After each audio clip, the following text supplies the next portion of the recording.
ఇప్పుడు మీరు చూసుకున్నట్టయితే రేవంత్ రెడ్డి గారు చెప్పేది సీఎం గారు చెప్పేది ఏంటంటే ఇంకొక 15 సంవత్సరాలు అంటే హ్మ్. ఇంకొక 3 సార్లు కూడా నేనే ఉంటా సీఎంగా మేమే వస్తాం కాంగ్రెస్ అని చెప్పి వాళ్ళంత బల్లగుద్ది చెప్తుంటే అవును. మీరేమో కాదు అని చెప్పేసి మీరెట్లా చెప్తారు? ఆయనకు అంత అయితే నమ్మకం ఉందంటే ప్రజలు అంత ధైర్యం ఇస్తున్నట్టే గదా! ఎక్కడి నుంచి ఇస్తుండ్రండి ప్రజలు? మీరు ప్రజల్లోకెళ్తున్నారు గదా! మీకు హ్మ్. తెలియట్లేదా? హ్మ్. ఎంత బండబూతులు ఒక ముఖ్యమంత్రిని పట్టుకొని అతి తక్కువ కాలంలో బండబూతులు తిట్టేటువంటి సంస్కృతి ఎక్కడైనా ఉందా రాష్ట్రంలో? హ్మ్. మీరు రోజు తిరుగుతున్నారు. మీకు అర్థం కావట్లేదా? ఏ వర్గాల ప్రజలు సంతోషంగా ఉన్నారు మీరు చెప్పండి?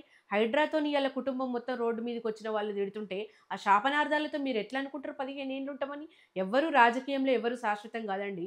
మంచి జేసినోడు మాత్రమే ప్రజల్లో చిరస్థాయిగా మిగిలిపోతారు. హ్మ్. నువ్వు ఇన్ని రకాల అరాచకాలు జేసినవు. నువ్వేమన్నా ప్రజా పాలన అని జెప్పి అవును. అరాచక పాలన చేస్తున్నావు. ఇంతకుముందు నువ్వెట్లా ఇట్లాంటివి కూర్చుంటావు? ప్రజా దర్బార్ పెట్టలేదు గదా! ఇప్పుడు హ్మ్. కేసీఆర్ గారి హయాంల ప్రజా దర్బార్ అట్లాంటివి మాకు ఈ సమస్యలున్నాయి, ధరణిలో ఈ సమస్యలున్నాయి. మీరొచ్చి మమ్మల్ని కలవండి. మీకేమైనా సమస్యలున్నాయా అంటే, అట్లాంటిది ఏది గూడా అసలు ప్రజల గురించి ప్రజలల్లో ఎళ్ళాలనేది ఎక్కడ పెట్టలేదు. కాంగ్రెస్ వచ్చిన తర్వాత రేవంత్ రెడ్డి గారు పెట్టిండ్రు గదా! ఇప్పుడు హ్మ్. ఎంతోమంది అక్కడ మంత్రులుండి వాళ్ళు దరఖాస్తు ఏవైతే వాళ్ళ ప్రాబ్లమ్స్ ఉన్నాయో వాళ్ళు వింటున్నారు గదా! మరి మీ దాంట్లో రాలేదు గదా! చేయలేదు అయితే గదా మీరు? ప్రజా దర్బార్ అని బెట్టి ఇప్పటికి నడుస్తుందమ్మా ఆ ప్రోగ్రామ్? హ్మ్. ఏదో ఫోటో షూట్ కోసం 2 సార్లే తీసుకున్నట్టున్నారు. ఆ వినతి పత్రాలు చెత్త కుప్పల్లో. అంటే ప్రజల గోప్యతకు భంగం కల్పించే ప్రోగ్రామ్ అది. ఎందుకంటే దాంట్లో ఉన్న ఆధార్ కార్డ్ గాని, ఎవ్రీథింగ్ ప్రజలిచ్చిన ఆ కార్డులు ఎక్కడ దర్శనం ఇచ్చినాయండి? చెత్త కుప్పల్లో పడేసిర్రు తీసుకొని. ప్రజా దర్బార్‌లో నాయకులు తీసుకున్నారు. మా పరిపాలనలో బీఆర్ఎస్ పార్టీ హయాంలో కలెక్టర్లు తీసుకునేవాళ్ళు వినతి పత్రాలు. హ్మ్. వాళ్ళ దగ్గరకొచ్చినాక ఒక సామాన్య కార్యకర్త తీసుకొని చెత్త కుప్పలు దర్శనం ఇచ్చినాయండి. ప్రజా దర్బారని పేరుకు పెట్టిర్రు. పనులు గాకుంటే ఏం లాభమండి? కేసీఆర్ గారి హయాంలో ప్రతి ఒక్క ఆఫీసర్ కూడా అలర్ట్ ఉండే. కేసీఆర్ గారు ఉన్నా లేకున్నా పరిపాలనా వ్యవస్థ చాలా షార్ప్‌గా పనిచేసింది. హ్మ్. ఎక్కడ ఏ రకమైన ఇబ్బందులు లేకుండా 10 ఏండ్ల సుభిక్ష పరిపాలన జరిగిందండి. ఇయాల ఇది ఇది ముఖ్యమంత్రి రోడ్ల మీద తిరుగుతున్నా గూడా పాలనా వ్యవస్థ పడకేసిందనేది వాస్తవం గాదా? ఎందుకు మరి 10 సంవత్సరాలు అంటే 2 దఫాలు ఎంచుకున్న ప్రజలు మరి మూడో దఫా వచ్చేసరికి ఎందుకు గెలిపించుకోలేకపోయిండ్రు? ఎందుకు వాళ్ళకి కేసీఆర్ గారి ప్రభుత్వం అంటే నచ్చకుండా ఎళ్ళిపోయింది? చూడండి ఎవరికైనా గోబెల్స్ ప్రచారం మీద ఒక టైప్ ఆఫ్ ఆసక్తి ఉంటది. ఆ హ్మ్. గోబెల్స్ ప్రచారంతో ఈ మాయ మాటలతోని మభ్యపెట్టి గెలిచిండ్రనేది ఒక 6 నెలల్లోనే తేట తెల్లమైపోయింది. హ్మ్. ప్రజలకు ఏవో చేస్తా అనుకున్నాడు. ఏమో మాయ మాటలు చెప్పిండు. సరే ఎవరైనా గూడా ఆశపడతారండి. మనుషులన్నప్పుడు ఒకటి ఎక్కువొస్తుందంటే ఎవరైనా ఆశపడతారు. నమ్మిండ్రు. ఇయాల దివ్యాంగులకు 4000 ఇస్తా అన్నాడు. నమ్మిండ్రు.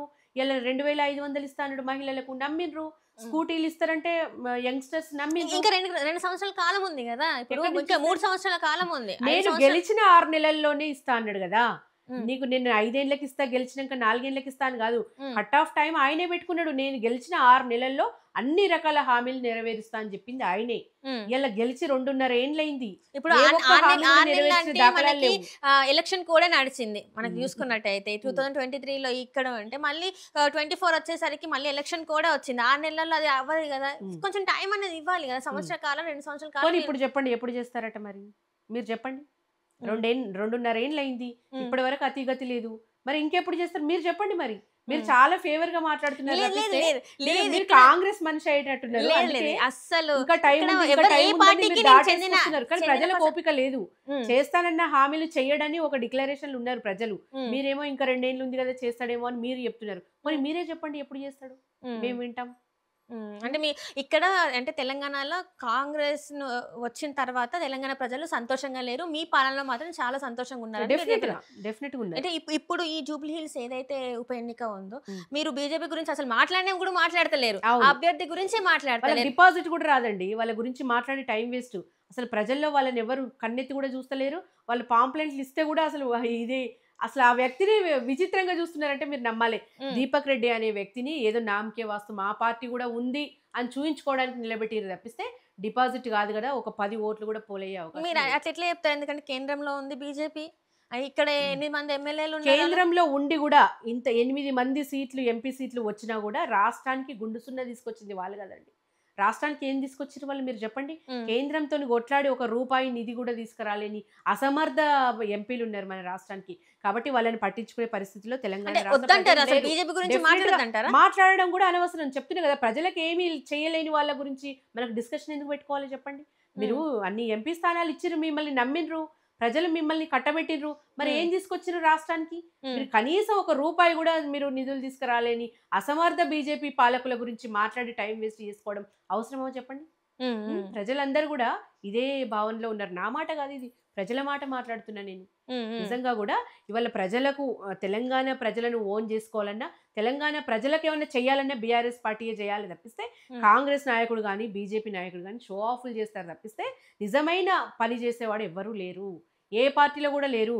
బీఆర్ఎస్ పార్టీ అంటే ఒక ఉద్యమంతో తీసుకొచ్చుకున్న రాష్ట్రం అండి, ఒక ప్రేమతోని ఒక కళ సాకారం చేసిన వ్యక్తి కేసీఆర్ గారు. తెలంగాణ ప్రజల కోసం తన ప్రాణాలను ఫలంగా పెట్టిన వ్యక్తి.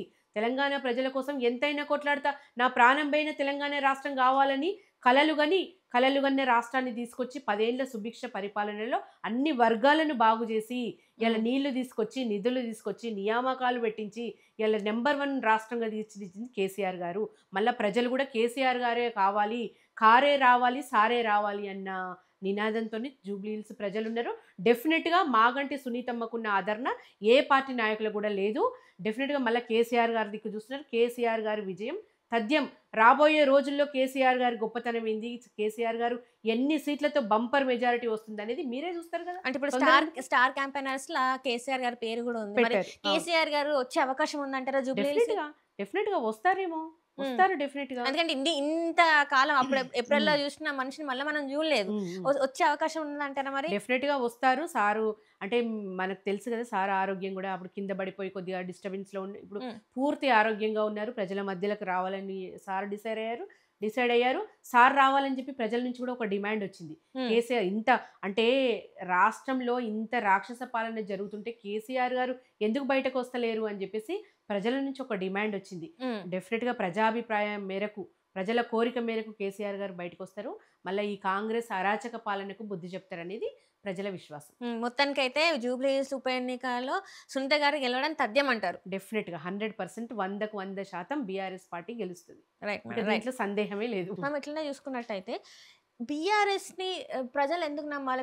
మీరు అంటున్నారు నవీన్ యాదవ్ వాళ్ళ ఫ్యామిలీ సైడ్ చూసుకుంటే వాళ్ళు రౌడీ షీటర్ ఇట్లా అట్లా అని మాట్లాడుతున్నారు. వాళ్ళు రౌడీ షీటర్ అని మీరు అట్లా చెప్తారు మేడం? ఎందుకంటే వాళ్ళు సామాజిక సేవలు చాలా మంది చేస్తే వాళ్ళకి ఫ్యాన్స్ చాలా మంది ఉన్నారు, మరి వాళ్ళు ఓట్లు వేసే అవకాశం ఎక్కువ ఉన్నది కదా.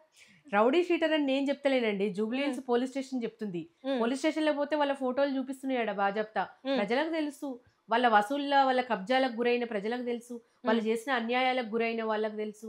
నేను చెప్పడం కాదు, ఇది జూబ్లీ హిల్స్ ప్రజలే చెప్తున్నారు. ఇవాళ కేటీఆర్ గారు పెట్టారు జూబ్లీ హిల్స్ ఉప ఎన్నికలో కాంగ్రెస్ 6 గ్యారంటీలు. అంటే అక్కడ ఆయన ఇచ్చిన అసలైన గ్యారంటీలు కాకుండా ఇప్పుడు ఉప ఎన్నికల గురించి సపరేట్ మేనిఫెస్టో పెట్టిండు ఆయన. ప్రజలకు ఇచ్చిన 6 గ్యారంటీలలో ఏ ఒక్కటి ఇవ్వలేదు కాబట్టి ఇలా రౌడీ షీటర్ల కబ్జాలు దౌర్జన్యాలకు గేట్లు తెరిచిన కాంగ్రెస్ సర్కార్ అదే కనబడుతుంది ఇప్పుడు జూబ్లీ హిల్స్ లో.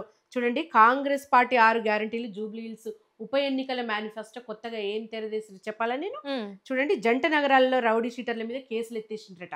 ఇంకోటి, హఫ్తా వసూళ్లకు రౌడీ షీటర్లకు ప్రత్యేక లైసెన్సులు జారీ చేసిందట కాంగ్రెస్ ప్రభుత్వం. బెదిరింపులు దౌర్జన్యాల మీద కేసులు నమోదు చెయ్యబోము అని చెప్పి కొత్త తీర్పు ఇచ్చిండ్రట. వయస్సు పైబడిన రౌడీ షీటర్లకు నెలకు 50,000 ఇచ్చి పోషిస్తారట.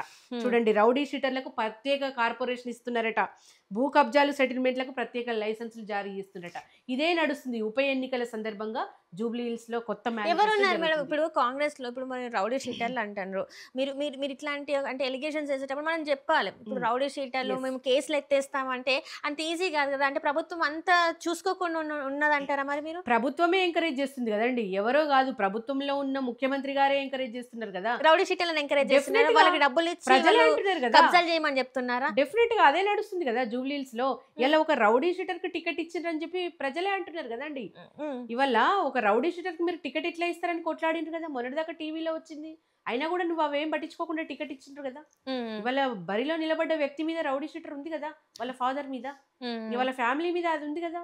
బీసీకి ఇచ్చిన అనుకోవచ్చు కదా మేడం, ఒక యాదవ్ ఒక బీసీకి ఇచ్చిండ్రు, ఎట్లా వీళ్ళు అంటే బీసీ ఇంకెవరు లేరా? నవీన్ యాదవ్ అనే వ్యక్తి ఒకడే ఉన్నాడా బీసీలో? ఇంకెవరు లేరా?